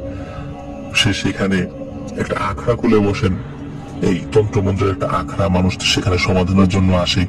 ছোটখাটো সমস্যার সমাধানগুলো নর্মাল পিশাচ দিয়ে তিনি করে ফেলতেন, আর বড় বড় সমস্যার সমাধানগুলো তিনি ওই যে পিশাচ সম্রাট তাকে ছেড়ে দিতেন। সে অল্প সময়ের মধ্যেই একদম ডিস্ট্রয় করে চলে আসতো। সে একদম মানে খুব অফেন্সিভ অ্যাক্টিভিটিস ছিল তার, মানে মারাত্মক কোনো কাজ, হত্যা, তারপরে ভাঙচুর, এই সংক্রান্ত কাজের জন্য ওই পিশাচের কোনো জুড়ি ছিল না। এই জন্য তাকে সেখানে পাঠাতো। প্রতিবার তাকে যখন পাঠাতো তখন সেই পিশাচ নাকি ওই তান্ত্রিককে বলতো যে আমি এই কাজে যাচ্ছি, আমার আজাদি কি মিলবে? তখন ওই তান্ত্রিক নাকি বলতো যে কাজ করে আসো, যদি দেখি যে ভালো, চিন্তা ভাবনা করব। ওই পিশাচটা নাকি সবসময় ওই তান্ত্রিকের কাছে বলতো যে আমার আজাদি কি মিলবে, মানে আমার মুক্তি কি মিলবে। তো এইভাবে ওই পিশাচকে দিয়ে সে মানে সুপার লেভেলের কিছু কাজ করাতো। তার নাম ডাক্তার দিকে ছড়িয়ে পড়ে, অনেক টাকা পয়সার মালিক হয়ে যায় খুব অল্প সময়ের মধ্যে। একদিন কি হয়, একটা পরিবার তার কাছে আসে, ওই তান্ত্রিকের কাছে এসে বলে যে আমাদের এলাকায় আর একজন প্রভাবশালী ব্যক্তি রয়েছে, তো আমাদের দুজনের মধ্যে দ্বন্দ্ব আছে, কে ওই এলাকায় বেশি প্রভাব সৃষ্টি করতে পারে। তো তোমার কাজ হলো যে কত টাকা লাগবে আমরা দেব, কি লাগবে আমরা দেব, কিন্তু ওই পরিবারকে একদম নিশ্চিহ্ন করে দিতে হবে, বলো পারবা কিনা। তখন তান্ত্রিক চিন্তা করে যে আমার হাতে যে পিশাচ সম্রাট আছে, একে পাঠাই দিলে তো ও একদম শেষ করে দিয়ে চলে আসবে। তখন তান্ত্রিক বলে যে হ্যাঁ, এটা কোনো ব্যাপার না, এটা সম্ভব। তখন ওই লোকরা বলে যে যাদের বিরুদ্ধে আমরা আসছি এখানে, এরাও কিন্তু বিভিন্ন কবিরাজের কাছে যায়, তান্ত্রিকের কাছে যায়, ওরাও কিন্তু টুকটাক অনেক প্রতিরক্ষামূলক ব্যবস্থা নিয়ে রাখে, তো তুমি পারবা তো? তখন ওই তান্ত্রিক বলে হ্যাঁ পারবো, কারণ আমার কাছে যে জিনিস আছে সেটা অন্য কারো কাছে নাই। তো ওই যেই পিশাচ সম্রাট, সে পিশাচ সম্রাটকে এই দায়িত্বটা দেওয়া হয় ওই পরিবারকে নিশ্চিহ্ন করে দেওয়ার জন্য। পিশাচ সম্রাট বলে হ্যাঁ এটা করব, একটা পরিবারকে নিশ্চিহ্ন করে দিব, তো আমার আজাদি কি মিলবে? তখন ওই তান্ত্রিক বলে তুমি যদি এই কাজটি করতে পারো তাহলে আমি তোমাকে আজাদ করে দিব, তুমি তোমার পরিবারের কাছে চলে যাবা। তখন পিশাচ সম্রাট বলে হ্যাঁ ঠিক আছে, তাহলে আমি যাব, এইবারের কাজটাই তোমার সাথে আমার শেষ কাজ হবে, আমি আমার পরিবারের সাথে আমার দেখা করব, আমি আমার প্রজাদের কাছে ফিরে যাব, এবং এটা করার জন্য আমি আমার সর্বোচ্চ শক্তি সেখানে প্রয়োগ করব। তো সেই পিশাচ সম্রাট চলে যায় সেই বাড়িতে যেখানে ঠিকানা দেয়া হয়।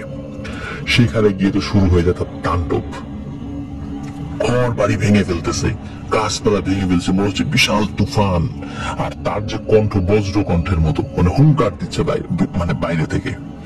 তো ওই পরিবারের একজন আছে, সেও একটু তান্ত্রিক গোছের, সে চিন্তা করছে ওই কোন নর্মাল কোন পিশাচ টিশাচ আসছে হয়তো, যাই বাইরে গিয়ে এটাকে সাহায্য করে আসি। সে বাইরে যাওয়ার পর ওরে বাবা বলে একটা চিৎকার দিছে, তারপরে তার কোনো সারা শব্দ নেই। তো অনেকক্ষণ পর যখন সবকিছু শান্ত হয়ে গেছে, তখন ওই বাড়ির লোকজন দরজা খুলে বাইরে গিয়ে দেখে কি যে এমন ভয়ানক কিছু দেখেছে আসলে সে, ওই অবস্থাতেই সে ওই ভয়ানক জিনিস দেখেই ওখানে মারা গেছে, মানে তার চেহারায় ভয়ের ছাপ। তো গাছপালা ভেঙে ফেলছে, কিছু ঘর বাড়ি ভেঙে ফেলছে, মানে বিশাল এলাকা নিয়ে তাদের অনেক ঘর বাড়ি ছিল আর কি, খুব প্রভাবশালী ব্যক্তি ছিল। তো প্রথম রাতে এই ঘটনা ঘটে, এবং ওই পিশাচ বলেছিল যে ওই পরিবারকে একদিনে শেষ করা যাবে না, 4-5 দিন সময় লাগবে, 4-5 দিনের মধ্যে ওই পরিবার একদম নিশ্চিহ্ন হয়ে যাবে, ওদের ঘর বাড়ি নিশ্চিহ্ন হয়ে যাবে। তো পরের রাতে আবারও তো আসবে, তাই না, ওই পিশাচটা। তো এবার কি হয়, ওই পরিবারের লোকজন তারা একজন সিদ্ধ পুরুষের কাছে যান। তিনি অত্যন্ত ধার্মিক ছিলেন, উনি হিন্দু ধর্মাবলম্বী, অত্যন্ত ধার্মিক, মানে তার ধর্মের একজন খুব পরহেজগার ব্যক্তি আর কি। এবং উনি ছিলেন সন্ন্যাসী গোছের একজন মানুষ, এবং সবসময় মানুষের উপকার করতেন। তার বয়স 70 কি 75-এর মতো হতে পারে, এরকম একটা আইডিয়া পাওয়া গিয়েছিল আর কি। তো ওনার কাছে যখন গিয়ে বলা হয় যে আগের রাতে ঘটনা ঘটেছে, তখন উনি বুঝতে পারেন যে এখানে সাধারণ কোনো পিশাচ আসেনি, এখানে সত্যি সত্যি ভয়ানক কোনো পিশাচ এসেছে। আর উনি যেটা করেন সেটা হলো যে তাদেরকে বলেন যে আজকে রাত্রে আমি তোমাদের বাড়িতে যাব, কিন্তু শুরুতেই তোমাদের বাড়িতে অবস্থান করব না। আমি না বলা পর্যন্ত পৃথিবী ধ্বংস হয়ে গেলেও কেউ বাড়ির থেকে বের হবা না। আমি যখন বলবো সবাই বাড়ির থেকে বের হবা, তখন তোমাদের সাথে কথা হবে। এখন যাও, চলে যাও। তো সকলে চলে আসে। আর রাত্রের একটা নির্দিষ্ট সময় আবার শুরু হয়ে যায় দ্বিতীয় দিনের মতো তাণ্ডব শুরু হয়ে গেছে। তখন সকলের কাছে মনে হচ্ছিল এবার তাণ্ডবটা একটু বেশি হচ্ছে, মনে হচ্ছে এখনই ঘর বাড়ি ভেঙে পড়ে যাবে তাদের গায়ের উপরে, এমন একটা অবস্থা। বেশ খানিকক্ষণ এরকম তাণ্ডব চলার পর একটা সময় সবকিছু শান্ত হয়ে যায়, এবং শান্ত হওয়ার পর বাইরের থেকে সেই সিদ্ধ পুরুষের আওয়াজ আসে যে এখন তোমরা বাড়ি থেকে বের হও, কোনো সমস্যা নেই। তো বাড়ির সদস্যরা ঘর থেকে বের হয়। তখন তো রাতের বেলায় বের হয়ে দেখে যে ওনার হাতে একটা পিতলের কলস চকচক করছে এবং সেটার মুখ খুব শক্ত কিছুতে আটকে রাখা। তখন ওই সিদ্ধ পুরুষ তাদেরকে বলেন যে এই পিশাচকে আমি এই কলসের মধ্যে আটকে ফেলেছি। এখন আমার অনুগত যেই জিনেরা রয়েছে এদেরকে দিয়ে এই কলসটার আমি একটা বন্দোবস্ত করব, আপনাদের আর কোনো চিন্তা নেই, এই বাড়ির ক্ষতি আর কেউ করতে পারবে না। তো এর বিনিময়ে ওই যিনি এসেছিলেন আর কি, তাকে অনেক টাকা পয়সা দিতে চান, কিন্তু তিনি বলেন যে আমি কোনো টাকা পয়সা নেই না, মানুষের উপকার করাই আমার কাজ। তো উনি ওখান থেকে চলে যান ওই বাড়ি থেকে। তো উনি যে কাজটি করেছিলেন যে তার অনুগত জিনদেরকে দিয়ে ওই যে কলসটা, এই কলসটা কোন একটা নদীতে, ওই সময় ওই বঙ্গের কোন একটা নদীতে সেটি ফেলে দিয়েছিলেন। তো কলসের মধ্যে তো ফাঁকা ছিল, তারপরেও কিন্তু ওই কলসটা পানির নিচে ডুবে যায়। পানির নিচে ডুবে যাওয়ার পর উনি চিন্তা করেছিলেন যে পানির নিচে ডুবে গেলে ওই নদীর পানির তলদেশে যখন যাবে উপরে পলিমাটি পড়বে, আস্তে আস্তে নদীর একদম গভীরে ওই জিনিসটা দাফন হয়ে যাবে, যেটা মানুষের হাতের নাগালে কখনোই থাকবে না। উনি এই চিন্তা করেছিলেন। কিন্তু নদীর তলদেশে যে স্রোত থাকে, হয়তো সেই স্রোতের কারণে কোনো না কোনো ভাবে ভাসতে ভাসতে ভাসতে ভাসতে দীর্ঘ সময়, এরকম প্রায় 300 বছর পার হয়ে গেছে, 300 বছর বেশি সময় পার হয়ে গেছে। ওইটা কোনোভাবে ভাসতে ভাসতে এই যে শরীয়তপুরের এই জয়ন্তী নদীর এখানে চলে আসছে। ঘটনা যেটা ঘটে সেটা হলো জেলেরা মাছ ধরবার সময় কোনো কারণে একটা কলস পান এবং এই কলসটা তারা খুলে ফেলে। খুলে ফেলার পর ওই পিশাচটা সেখান থেকে মুক্তি লাভ করে। আর জেলেরা মনে করেছিল হয়তো এর মধ্যে কোনো গুপ্তধন রয়েছে, এবং গুপ্তধন মনে করে তারা যখন খুলেছে দেখে ভিতরে কিছুই নেই। কিন্তু কি ভয়ানক জিনিসকে তারা যে মুক্ত করে দিয়েছে তারা তো সেটা বুঝতে পারেনি। আর ওই জিনিসটা মুক্তি পেয়ে কিন্তু ওই জেলেদেরকে কোনো ক্ষতিও করেনি। এখন বিস্ময় হুজুর কিন্তু আরো একটা তথ্য দেন, সেটা হলো তিনি বলেন যে ওই যে যিনি তান্ত্রিক, এই তান্ত্রিক ওই পিশাচ সম্রাটকে পাঠিয়েছিলেন, তিনি কিছু পিশাচকে পাঠিয়েছিলেন ওই কলসকে রক্ষা করার জন্য, বা কলসের মুখ যদি তারা খুলতে পারে যাতে পিশাচকে মুক্ত করতে পারে। কিন্তু ওই যিনি সিদ্ধ পুরুষ, তিনি তার অনুগত জিনদেরকে দিয়ে কলসটা পানিতে ফেলতে বা নদীতে ফেলার জন্য পাঠিয়েছিলেন। ওই পিশাচগুলো তারা ওই জিনদের ধারে কাছে যেতে পারে, কারণ ওই জিনগুলো আবার ভালো জিন ছিল, যার কারণে ধারে কাছে যেতে পারেনি। আর যখন পানির নিচে ডুবিয়ে দেওয়া হয়েছিল তারপরও নাকি তারা চেষ্টা করেছিল ওই পিশাচকে বের করে নিয়ে আসার জন্য। কিন্তু যখন কোন একটা জিনকে কোনো একটা কয়েদখানায় আবদ্ধ করে ফেলে কোন বোতল বা এরকম কলসে, তখন কোন জিনের পক্ষে নাকি সেটা খোলা সম্ভব হয় না, সেটা যত শক্তিশালী জিন হোক না কেন। এই জন্য তারা সেটা করতে ব্যর্থ হয়। এরপরে ওই তান্ত্রিকের কি হয়েছে আর কোনো তথ্য জানা যায় না, ওটা ওখানেই শেষ হয়ে যায়। তার বয়স হয়েছে, স্বাভাবিকভাবে মারা গিয়েছিল হয়তোবা, কিন্তু ওই তান্ত্রিকের কোনো তথ্য আর কখনো পাওয়া যায়নি। আর যখন ওই মাঝিরা বা জেলেরা ওই কলসের মুখ খুলে ফেলে, তখন থেকেই ওই জয়ন্তী নদীর ওই ঘাটে ওই পিশাচটি আশ্রয় নেয়।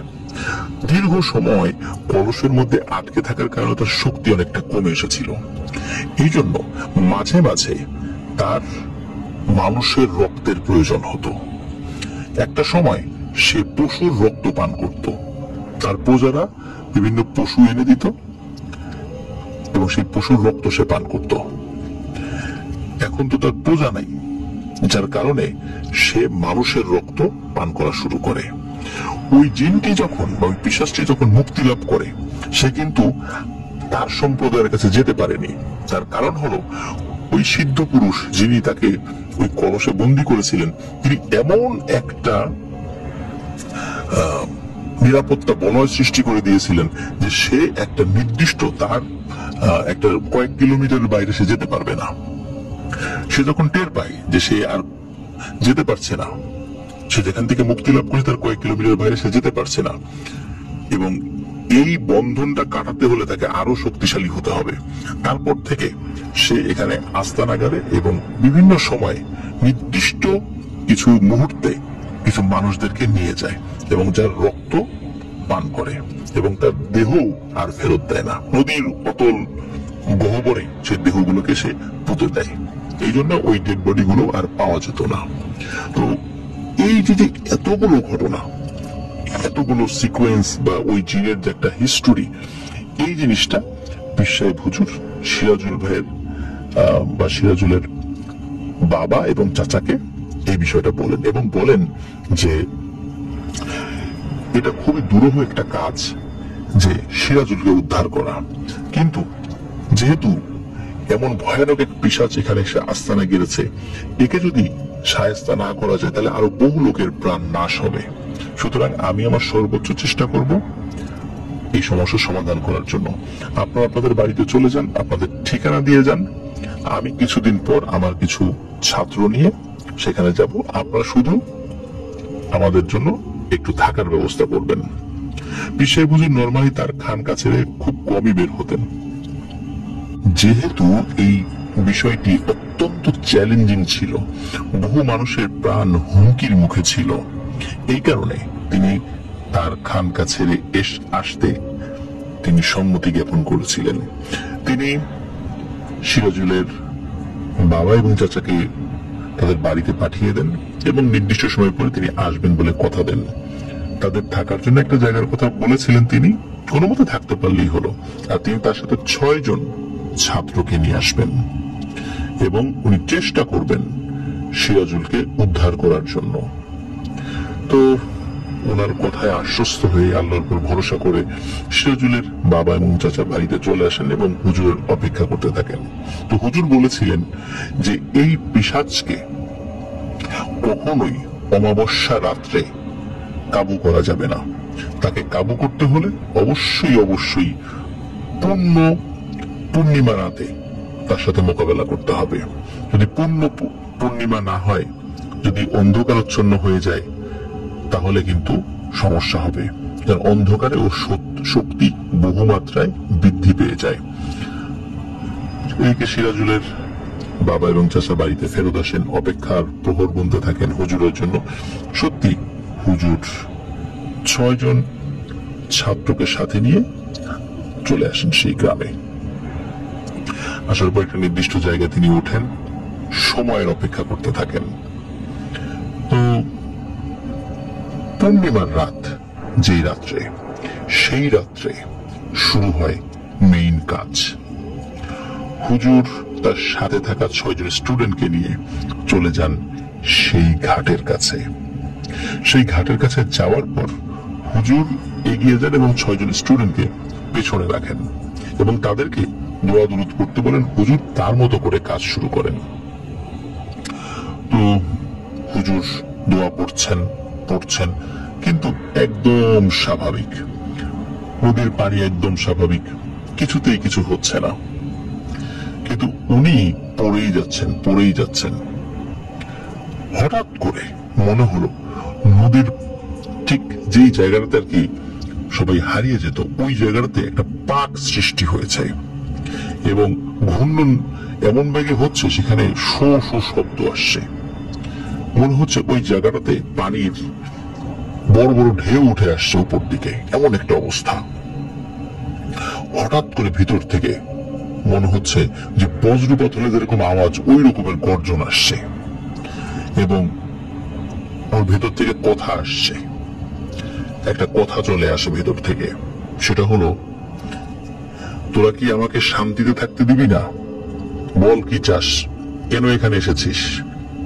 তখন হুজুর বলে, সিরাজুলকে ফেরত দে।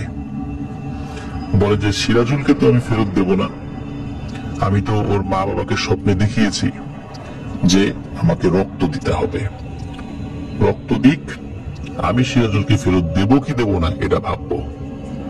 তখন হুজুর বলেন, রক্ত কিভাবে দেবে? বলে যে দুটো কালো ষাঁড় জীবিত অবস্থায় এই পানিতে ছেড়ে দিতে হবে, জবাই করে না বা বলি দিয়ে না, জীবিত অবস্থায় পানিতে ছেড়ে দিতে হবে, তখন আমি ভাববো সিরাজুলকে দেব কি দেব না। তখন হুজুর বলে যে দুটো ষাঁড় দিলে কি তুই সিরাজুলকে ফেরত দিবি? তখন সে আবারও বলে যে ফেরত দেব কি দেব না এটা নির্ভর করবে তোদের কাজকর্মের উপরে, এখনই আমি কিছু বলবো না, আগে নিয়ে আয়, তারপর আমি ভেবে দেখব।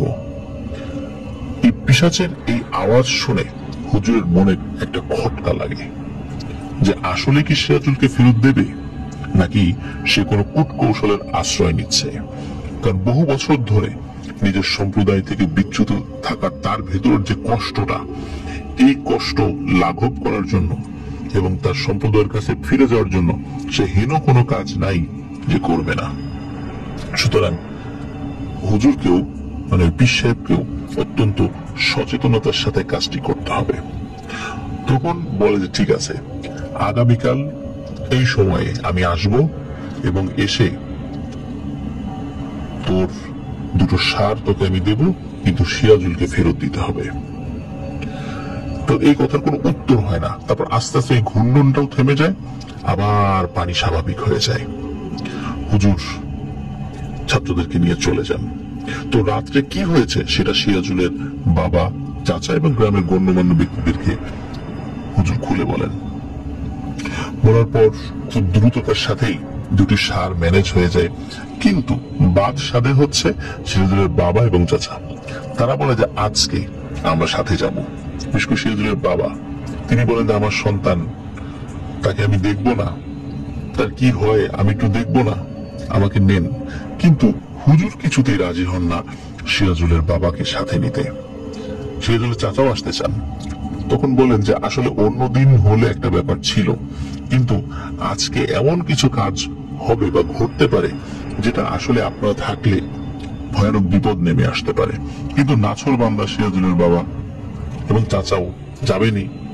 অবশেষে হুজুর রাজি হন তাদেরকে সাথে নিতে এবং ওই ঘাটের কাছে বেশ খানিকটা দূরে একটা বড় গাছ ছিল। ওই গাছের কাছে একটা সার্কেল এঁকে, মানে একটা বৃত্তাকার একটা চিহ্ন এঁকে সেখানে সিরাজুলের বাবা এবং চাচাকে অপেক্ষা করতে বলেন এবং অপেক্ষা করতে বলার পর এটাও বলে দেন যত চাই কিছু হোক না কেন কখনো যেন এই সার্কেলের ভেতর থেকে তারা না বের হন। প্রয়োজনে চোখ বন্ধ করে বসে থাকবেন, কিন্তু এর মধ্য থেকে বের হবেন না। কেউ আপনাদেরকে ইনশাল্লাহ কোনো ক্ষতি করতে পারবে না, কিন্তু খবরদার এখান থেকে বের হবেন না। বারবার সতর্ক করে দেন এবং তারা তার কথা রক্ষা করবেন বলে প্রতিশ্রুতি দেন। এদিকে হুজুর কিন্তু একটা কৌশলের আশ্রয় নিয়েছিলেন, কিন্তু কি কৌশল এটা আমরা আসছি সামনে আলোচনায়।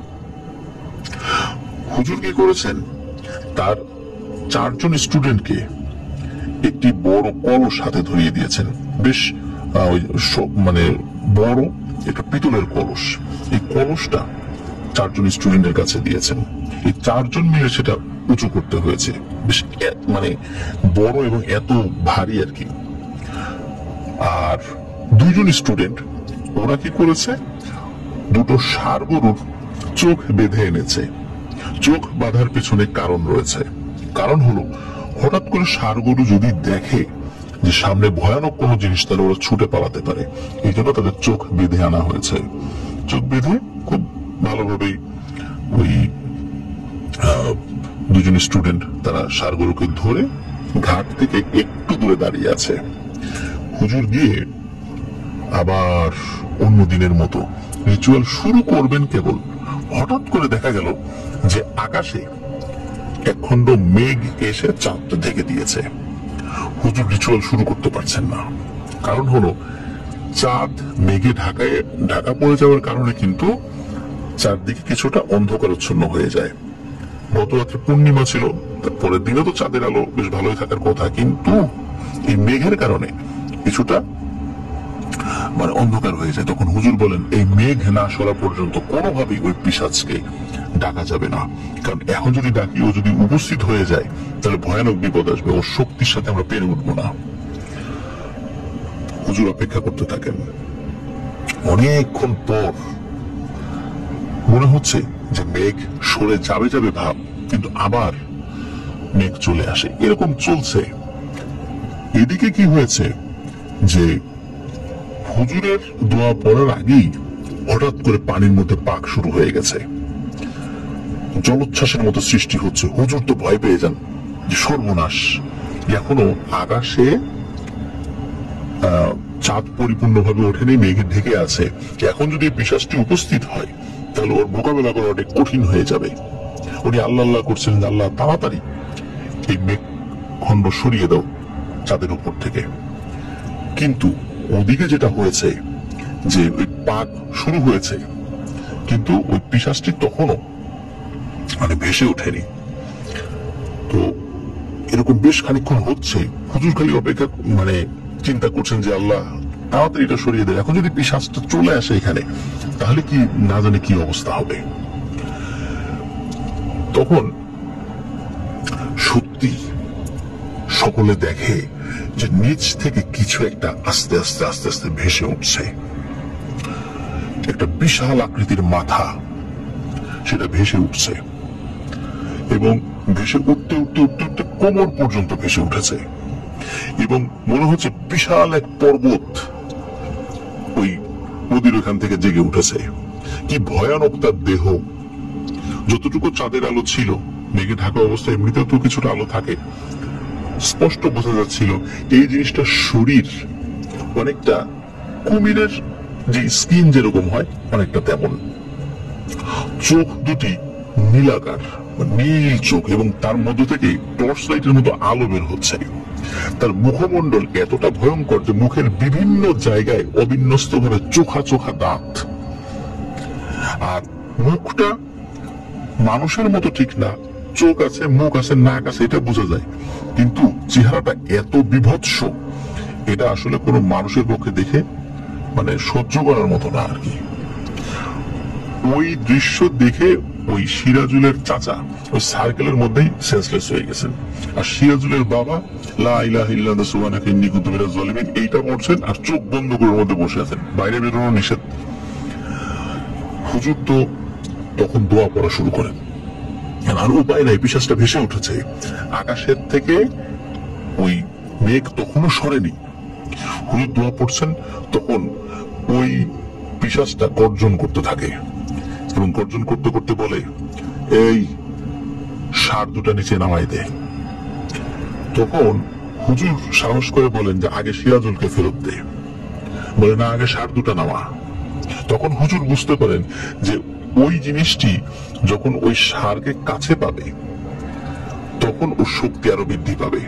তা না হলে ও কিন্তু আরো এগিয়ে এসে থাবা দিয়ে দুটো ষাঁড় নিয়ে নিতে পারত, কিন্তু কেন নিতে পারছে না? হুজুরের মনের মধ্যে একটা সন্দেহ জাগে এবং সাহসও সৃষ্টি হয়। তখন হুজুর বারবার বলতে থাকেন যে না, সিরাজুলকে আগে দিবি, তারপর ষাঁড় পাবি। কিন্তু ওই পিশাচ তার কথায় অনড়, আগে ষাঁড় দিতে হবে তারপর সিরাজুল।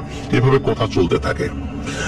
আর হুজুর এক পর্যায়ে কথা বন্ধ করে দিয়ে জোরে জোরে দোয়া পড়তে থাকে। এই দোয়া পড়ার একটা পর্যায়ে আল্লাহর অশেষ রহমতে ওই মেঘ চাঁদের উপর থেকে সরে গিয়ে একদম পূর্ণ জ্যোৎস্নার আলোর মতো বের হয়ে যায়। আর তখন দেখা যায় ওই পিশাচটা আগে যেভাবে মুভমেন্ট করছিল এরকম মুভমেন্ট করতে পারছে না। তখন হুজুর দোয়া পড়তে থাকেন। আর ওদিকে কি হয় যে চারজন স্টুডেন্ট, যেই কলসি তারা ধরে রেখেছিল, ওই কলসিটা কাঁপতে থাকে, প্রচন্ড রকমের ভাইব্রেশন হতে থাকে সেখানে। তারা ওটা ধরে রাখতে পারছিল, মনে হচ্ছে এখনই ছুটে নদীর মধ্যে চলে যাবে। হুজুর দোয়া পড়ার একটা পর্যায়ে ওদেরকে বলে রাখেন বা বলে দেন যে শক্ত করে ওটা ধরে রাখো, কোনোভাবেই যেন ছুটে না যায়, আর জোরে জোরে দোয়া পড়তে থাকো। এটা যদি ছুটে যায়, নদীর মধ্যে চলে যায়, আমরা এখানে সবাই মারা যাব, কেউ বাঁচতে পারবে না, একটা লোকও এখানে বাঁচতে পারবে না, সুতরাং খুব শক্ত করে ধরে রাখো। হুজুর দোয়া পড়তে থাকেন। ওদিকে ওই পিশাচটি মানে প্রচন্ড হুঙ্কার করতে থাকে। সে এত জোরে হুঙ্কার করছিল, মনে হচ্ছে যে মানে বজ্রপাত প্রতি ক্ষণে ক্ষণে হচ্ছে। একটা পর্যায়ে দেখা গেল ওই পিশাচটি ক্রমান্বয়ে দুর্বল হয়ে আসছে, এবং আস্তে আস্তে যখন দুর্বল হয়ে আসছে, তখন হুজুর বুঝতে পারেন যে পিশাচের শক্তি কমে আসছে। আল্লাহর কালামের কাছে ওর শক্তি আসলে কিছুই না, আস্তে আস্তে সে দুর্বল হয়ে পড়ছে। তখন পিশাচ হুজুরকে বলে ওঠে যে তোরা মানুষ জাতি আসলে খুব খারাপ। আচ্ছা, আমি কি কোনো অন্যায় করেছিলাম? আমি কি আমার জলাশয় ছেড়ে আমি এসে মানুষকে ডিস্টার্ব করেছিলাম? তা তো করি নেই, বরং মানুষ আমাকে আমার সম্প্রদায় থেকে, আমার পরিবার থেকে বিচ্ছিন্ন করে তাদেরকে দিয়ে তাদের উদ্দেশ্য হাসিল করার জন্য, মানে আমাকে দিয়ে তাদের উদ্দেশ্য হাসিল করার জন্য কাজ করিয়েছে। আমি তো নিজে কখনো আসি নাই মানুষের কাছে বিরক্ত করার জন্য, কিন্তু কেন আমাকে তোরা এই কাজটা করতে বাধ্য করলি? তারপর আমাকে আর একটা জায়গা পাঠালো, সেখানে আমি বন্দী হইলাম, আমি আর যেতে পারলাম না। এখানে আমি বন্দী আছি, আমি যেতে পারছি না, আমি আজাদি চাই, আমি মুক্তি চাই, কিন্তু তোরা আমাকে খেপিয়েছিস। তোদেরকে না মেরে আমি যাব না, আমি সর্বোচ্চ চেষ্টা করবো তোদেরকে হত্যা করার জন্য। তখন হুজুর বলে ওঠে, পারবি না, ইনশাল্লাহ তোকে আমরা আবার বন্দী করব। তখন এভাবে কথা কাটাকাটি হতে থাকে, আর হুজুর এর ভিতর দোয়া পড়তে থাকেন। একটা পর্যায়ে কি হয়, হুজুর তার পকেট ভেতর থেকে একটা পুটলি বের করেন এবং পুটলির গিট খুলতে থাকেন, এবং খোলার পরে ওই ছাত্ররা দেখতে পেয়েছেন ওর ভিতরে উজ্জ্বল সাদা রঙের কিছু একটা চিকমিক করছে। এটা যে আসলে কি জিনিস এটা জানা যায়নি। ওই জিনিসটা যখন হুজুর নদীর পানিতে ছিটিয়ে দেন, তখন নদীর পানি কি হয়, মনে হচ্ছে ফুলে উঠেছে, এখানে ফুলে উঠে পার ভাসিয়ে নিয়ে যাচ্ছে, এমন একটা অবস্থা। আর ওই পিশাচটি ছটফট করতে থাকে এবং আস্তে আস্তে ধোয়ার মতো আকার হতে থাকে, মানে পিশাচের ওই শরীরটা আস্তে আস্তে ধোয়ার মতো হয়ে যাচ্ছে।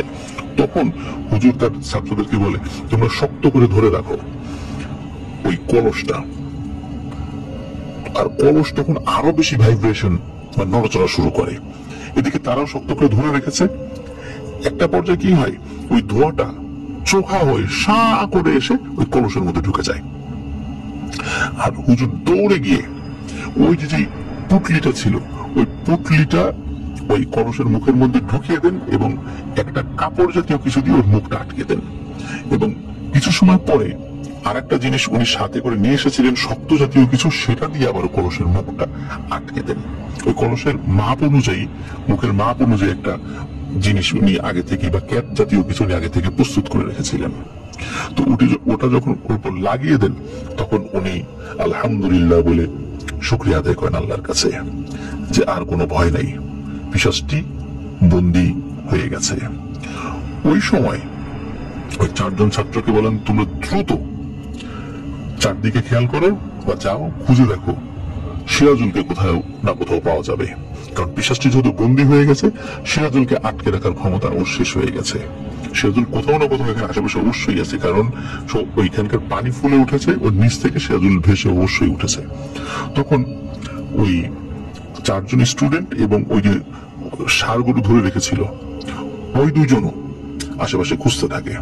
ওদিকে সিরাজুলের বাবা, ওদিকে ওনার সিরাজুলের চাচা তো সেন্সলেস হয়ে আছে, সিরাজুলের বাবা সে আবার এগিয়ে আসে, ওই বৃত্ত থেকে বের হয়ে যায়। তো এখন পিশাচ বন্দী হয়ে গেছে, সবাই মিলে খুঁজতে থাকে। খুঁজতে খুঁজতে একটা জায়গায় এসে একটা মানুষের অবয়ব তারা দেখতে পায়।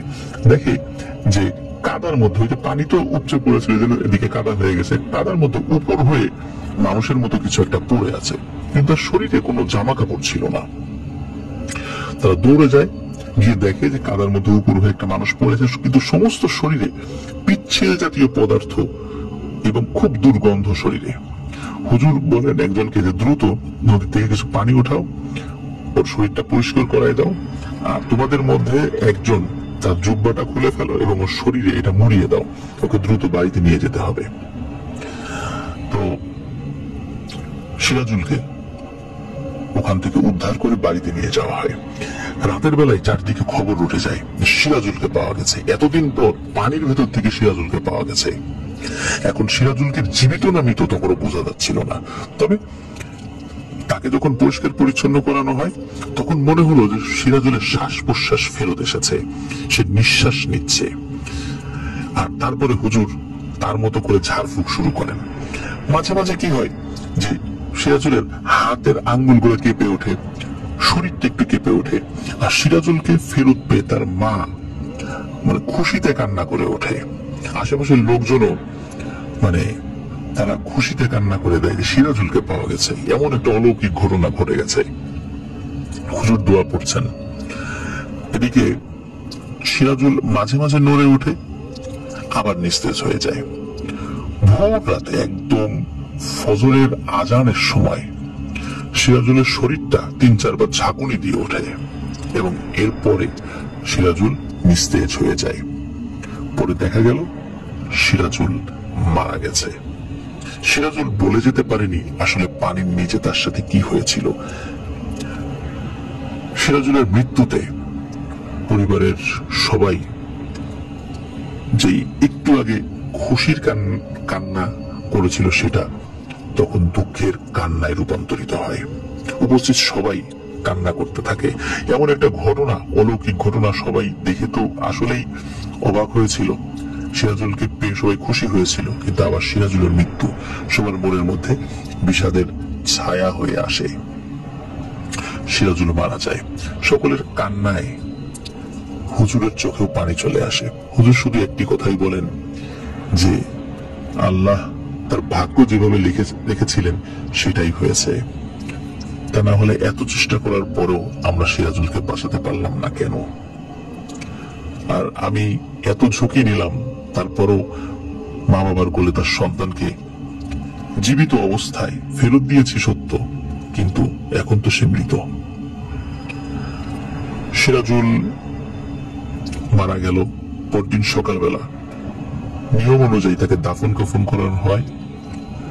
তারপর তার জানাজা পড়ান সেই চাঁদপুরের পীর সাহেব হুজুরই। জানাজায় উপস্থিত সকলের উদ্দেশ্যে চাঁদপুরের হুজুর বলেন, আপনারা জানেন ইতিমধ্যে কি হয়েছে, কিন্তু রাত্রে যে এত ঘটনা ঘটেছে, ভয়ঙ্কর গর্জন, আপনারা কিন্তু এটা কেউ শুনতে পাননি। এটাই এক রহস্য। আর একটা চরম ভুল কাজ হয়েছিল, সেটি হলো যখন একজন সিদ্ধ পুরুষ উনি যখন এই পিশাচটাকে কলসে বন্দি করেছিলেন, তাকে ভুল করে তিনি তার অনুগত জিনদেরকে দিয়ে পানিতে ডুবিয়ে দিয়েছিলেন। আসলে এটাই ভুল কাজ হয়েছে, কারণ সেগুলো পানির জিন, তাকে পানিতে ডুবিয়ে দেওয়া হয়েছে। কোনো না কোনো ভাবে তার মুক্তির সুযোগ ছিল এবং সেটি হয়ে গেছিল। আর আমি যে কাজটি করেছি, আমার ছাত্রদেরকে দিয়ে মাটির অনেক গভীরে কোনো একটা জায়গায় এই কলসটাকে পুঁতে দিয়েছি, ও আর কখনো যেন বেরোতে না পারে। যদি কখনো মাটির ওই গভীর থেকে কেউ ওই কলসটা বের করে এবং সেটার মুখ খুলে দেয় এবং আল্লাহ যদি ওর হায়াত ওই পর্যন্ত রাখে, তাহলে সে আবার বের হয়ে তাণ্ডব চালাবে। এটা সত্য, ওই পিশাচটার সাথে খুবই অন্যায় করা হয়েছে, কারণ সে ছিল সম্রাট, তাকে গোলাম বানানো হয়েছে মানুষ তার নিজের খায়েশ পূরণের জন্য। তার পরিবার থেকে শত শত বছর ধরে তাকে বিচ্যুত রাখা হয়েছে, এমন একটা মায়াজাল সৃষ্টি করে রাখা হয়েছে যেটার কারণে তার পরিবার এবং তার প্রজারা তাকে কখনোই খুঁজে পেত না। একটা বিভ্রান্তির মধ্যে সবসময় তারা থাকতো। এই বিভ্রান্তি কেটে যেত যদি সে আগের শক্তি ফিরে পেত। সে আগের শক্তি ফিরে পাওয়ার জন্য মরিয়া ছিল।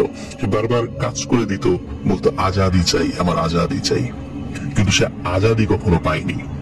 আমি তাকে ছেড়ে দিতে পারতাম, কিন্তু সেই অবস্থায় সে ছিল না। সে এত রাগান্বিত ছিল, ওই সময় তার সাথে নেগোসিয়েশন করার মতো কোনো উপায় ছিল না। আমি যে তাকে বলবো তোমাকে আজাদি দিচ্ছি, তুমি চলে যাও, সে উপায় তার কোনোভাবেই ছিল না। বরং সে আমাদের সবাইকে হত্যা করত। নিহায়াত বাধ্য হয়েই আমি এই কাজটি করেছি, আল্লাহ আমাকে ক্ষমা করুন। হুজুর কিন্তু প্রথমে তার যে মুখবির জিন তাদের কাছ থেকে এই পুরো তথ্যগুলো কিন্তু তিনি পেয়েছিলেন। তারপরে উনি এই বিষয়গুলো সম্পর্কে যখন সম্যক অবগত হন, তারপর উনি কাজ করা আরম্ভ করেন এবং পরবর্তীতে সিরাজুল জানাজার পর উপস্থিত লোকদের উদ্দেশ্যে এই ঘটনা তিনি উল্লেখ করেন। এইভাবেই এই ঘটনার সমাপ্তি ঘটে। প্রিয় লিসেনার্স, এখানে একটি কথা, এত পুঙ্খানুপুঙ্খ বিবরণ কিভাবে আসলো?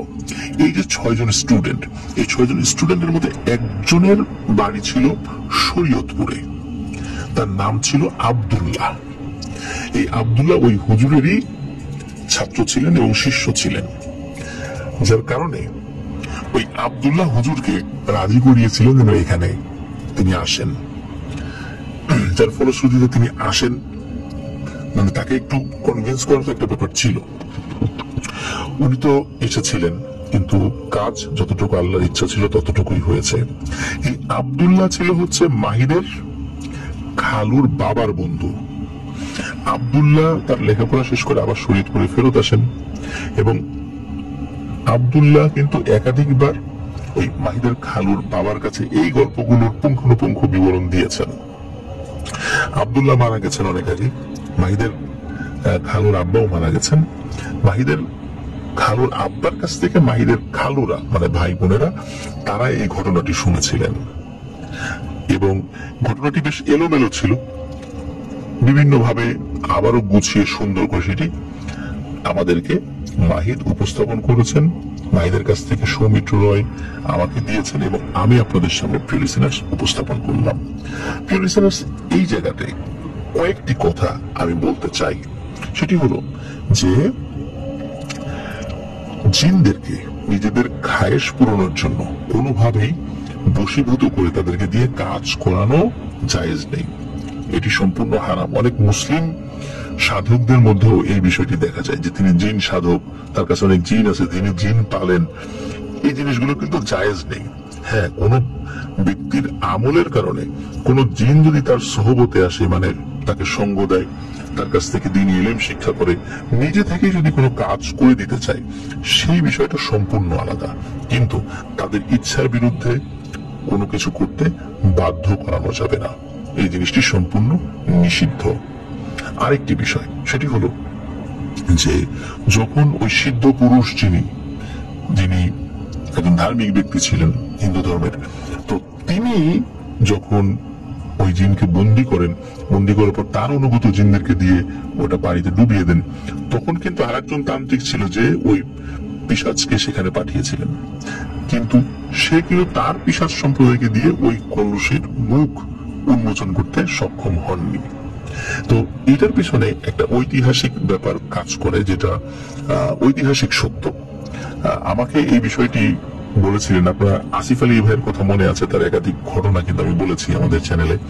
তো আসিফ আলী ভাই ইসলামের ইতিহাস এই বিষয়ের স্টুডেন্ট আর কি। তো উনি বলেছিলেন যখন তারিক বিন জিয়াদ উনি যখন জিব্রাল্টার প্রণালী পার হবেন তার আগে, মানে মরক্কোর এখানে, তো সেখানে একটা জায়গায় তিনি বেশ কিছু মানে ধনরত্ন একটা জায়গায় দেখতে পেয়েছিলেন, একটা বিশেষ জায়গায়।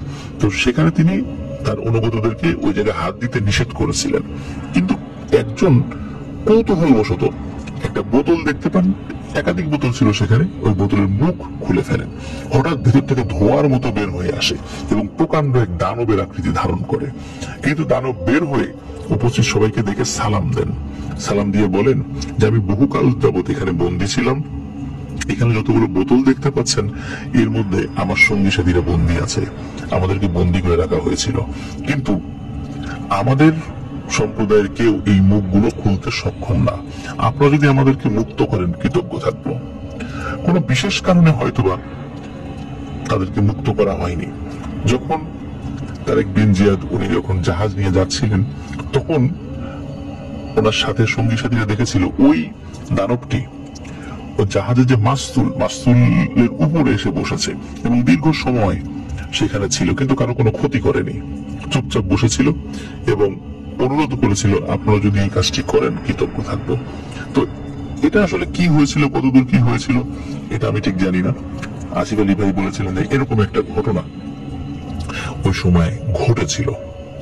তো যাই হোক প্রিয় লিসেনার্স, আমি জানি না এই ঘটনাটি আপনাদের কেমন লেগেছে, শুধু এতটুকু আপনাদের কাছে বলতে চাই যে আপনাদের কাছে কি মনে হয় এই ঘটনায় হিরোকে আর ভিলেনকে, ওই পিশাচটি কি ভিলেন নাকি পিশাচটি আসলে সত্যিকারের হিরো, যাকে তার সম্প্রদায় থেকে বিচ্ছিন্ন করে শত শত বছর ধরে রাখা হয়েছে, বারবার তাকে বন্দী করা হয়েছে। সে আকুতি জানাতো আজাদের আকুতি, মুক্তির আকুতি, কিন্তু মানুষ তার স্বার্থ হাসিলের জন্য তাকে ব্যবহার করেছে।